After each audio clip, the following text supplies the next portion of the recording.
আপনার অপোজিশনে যিনি ছিলেন তিনি হার্ট অ্যাটাক করতেন। খুবই ভয়ঙ্কর একটা ফাইট হবে। গ্যাংস্টার রাজনীতির হারির খবর ফাঁস। আরজে কিবরিয়ার শোতে নাসিরউদ্দিন পাটোয়ারির বোমা ফাটানো সাক্ষাৎকার, ৫,২৩৯ ভোটের ব্যবধান, নাকি রাতের আধারে ব্ল্যাকআউট? বিএনপির সাথে ভারতের কি গোপন ডিল? রাজনীতি মানেই কি শুধু গদবাঁধা বুলি, নাকি এর আড়ালে লুকিয়ে থাকে এক অন্ধকার জগৎ যেখানে ভোট হয় না, হয় গেম, যেখানে প্রার্থীকে হারানো হয় না বরং তাকে সাইজ করা হয়?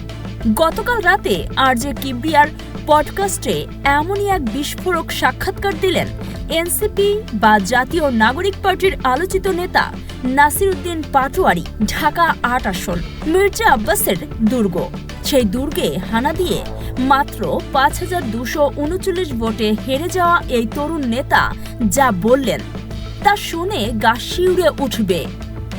তিনি মির্জা আব্বাসের রাজনীতিকে তুলনা করলেন গ্যাংস্টার বা মাফিয়া সাম্রাজ্যের সাথে। বললেন, পিকি ব্লাইন্ডার্স সিরিজের মতো ঢাকা শহর নাকি এক গ্যাংস্টারের দখলে।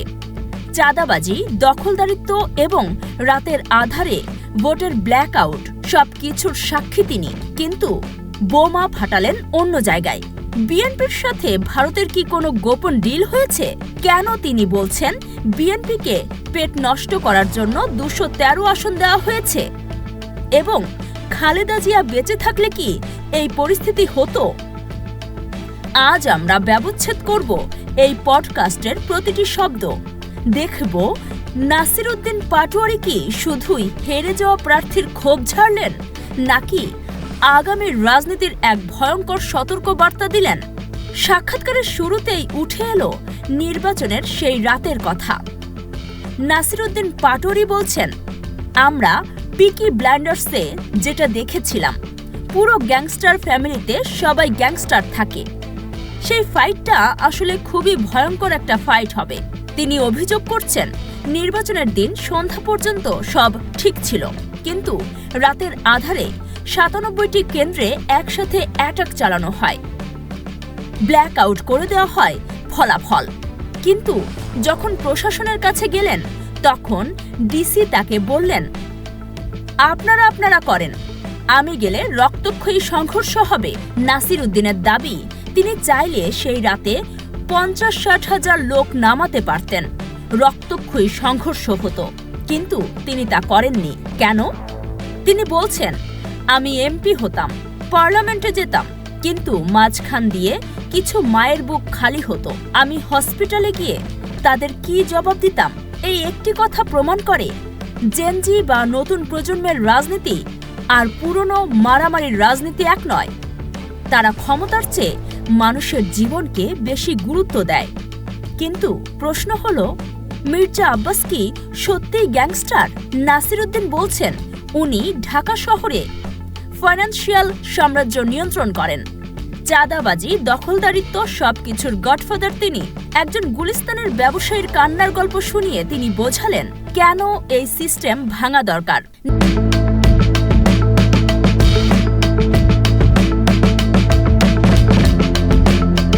নাসিরউদ্দিন পাটোয়ারি শুধু রাজনীতিবিদ নন, তিনি একজন সার্ভাইভার। ২০১৩ সালে ফার্মগেটের এক মেসে থাকার সময় পুলিশ তাকে ধরে নিয়ে যায়। তখন তিনি ছিলেন নিছকই এক ছাত্র, দারুল নাজাত মাদ্রাসার ফার্স্ট বয়। পুলিশের রিমান্ড, পায়ে ডান্ডা বেড়ি, ডান পা ভেঙে দেওয়া, সব সহ্য করেছেন। পডকাস্টে তিনি শোনালেন সেই রোমহর্ষক অভিজ্ঞতার কথা।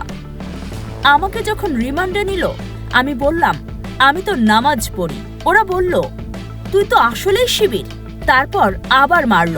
জেলে তাকে খেতে দেওয়া হয়েছিল পোকাযুক্ত খিচুড়ি আর অখাদ্য রুটি।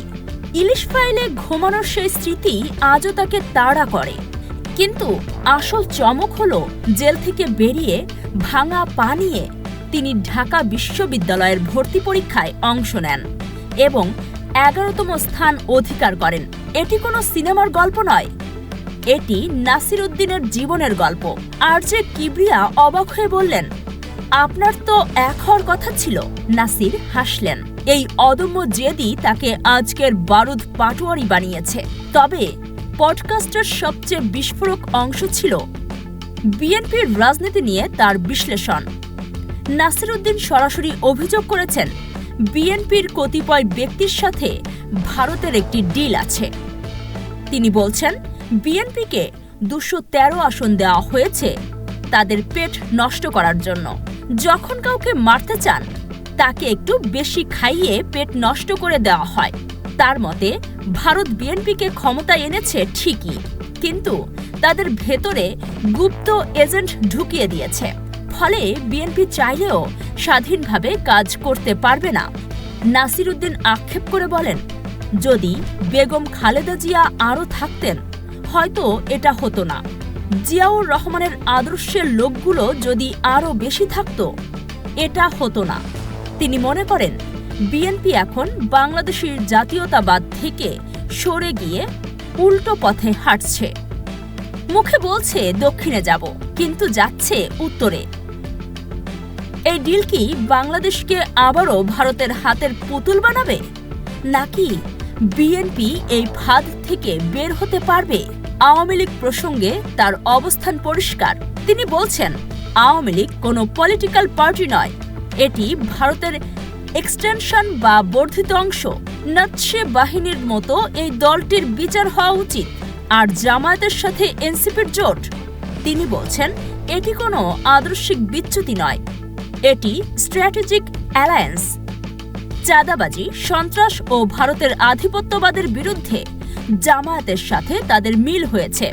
তিনি স্পষ্ট করলেন, আমরা জামায়াতে চলে যাইনি, জামায়াতও আমাদের মধ্যে আসেনি।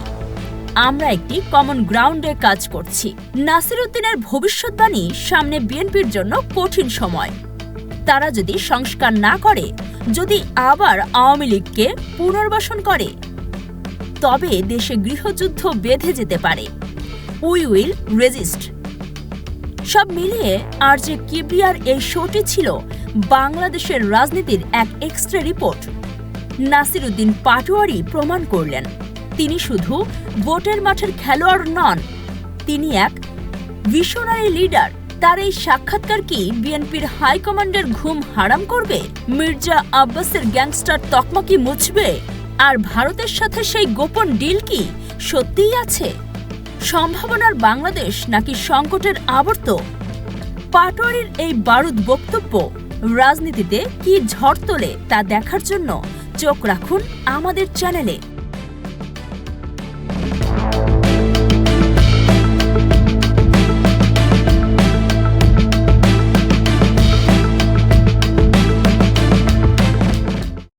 এতক্ষণ দেখছিলেন ইকো অফ বাংলাদেশ। প্রতিদিনের এমন নিউজ আপডেট পেতে সাবস্ক্রাইব করুন আমাদের চ্যানেল, সেই সাথে অন করে রাখুন বেল আইকন।